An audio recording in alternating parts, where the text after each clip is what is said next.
ನಮಸ್ಕಾರ ಸಾಮೂಹಿಕ ವೀಕ್ಷಕರಿಗೆಲ್ಲ ಇಂದಿನ ಒಂದು ಸಂಜೆ ಸಂಚಿಕೆಗೆ ಸ್ವಾಗತ ಸುಸ್ವಾಗತ. ನಾನಿಂದು ದೆಹಲಿಯಲ್ಲಿ ರೈಲು ಹತ್ತಲು ನೂಕು ನುಗ್ಗಲು ಆದಂಥ ವಿಡಿಯೋವೊಂದನ್ನು ತಮಗೆ ಹಾಕ್ತಾ ಇದ್ದೀನಿ.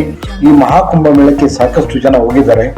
ಆ ಒಂದು ಸಂದರ್ಭದಲ್ಲಿ ದೆಹಲಿಯ ರೈಲು ನಿಲ್ದಾಣದಲ್ಲಿ ಯಾವ ರೀತಿಯಾಗಿ ಒಂದು ನೂಕು ನುಗ್ಗಲು ಆಗ್ತಾ ಇದೆ ಅನ್ನೋದ್ರ ಬಗ್ಗೆ ವಿಡಿಯೋ ಹಾಕ್ತೀನಿ ನೋಡಿ. ನವದೆಹಲಿ ರೈಲು ನಿಲ್ದಾಣದಿಂದ ಪ್ರಯಾಗ್ರಾಜ್ಗೆ ವಿಶೇಷ ರೈಲು ವ್ಯವಸ್ಥೆಯನ್ನ ಮಾಡಲಾಗಿದೆ. ರೈಲುಗಳು ಪ್ಲಾಟ್ಫಾರ್ಮ್ಗೆ ಬಗ್ಗೆ ಬರುತ್ತಿದ್ದಂತೆ ಸಾವಿರಾರು ಸಂಖ್ಯೆಯಲ್ಲಿ ಜನ ಬೋಗಿ ಹತ್ತಲು ಮುಗಿಬಿದ್ದಿದ್ದಾರೆ. ಈ ವೇಳೆ ಭಾರೀ ಜನಸಂದಣಿಯ ನಡುವೆ ಕೆಲವರು ಉಸಿರಾಟದ ತೊಂದರೆಯಿಂದ ಅಸ್ವಸ್ಥರಾಗಿದ್ದಾರೆ. ಇನ್ನು ಕೆಲವು ಜನ ಕಾಲ್ ತುಳಿತಕ್ಕೆ ಒಳಗಾಗಿದ್ದಾರೆ ಎನ್ನಲಾಗಿದೆ.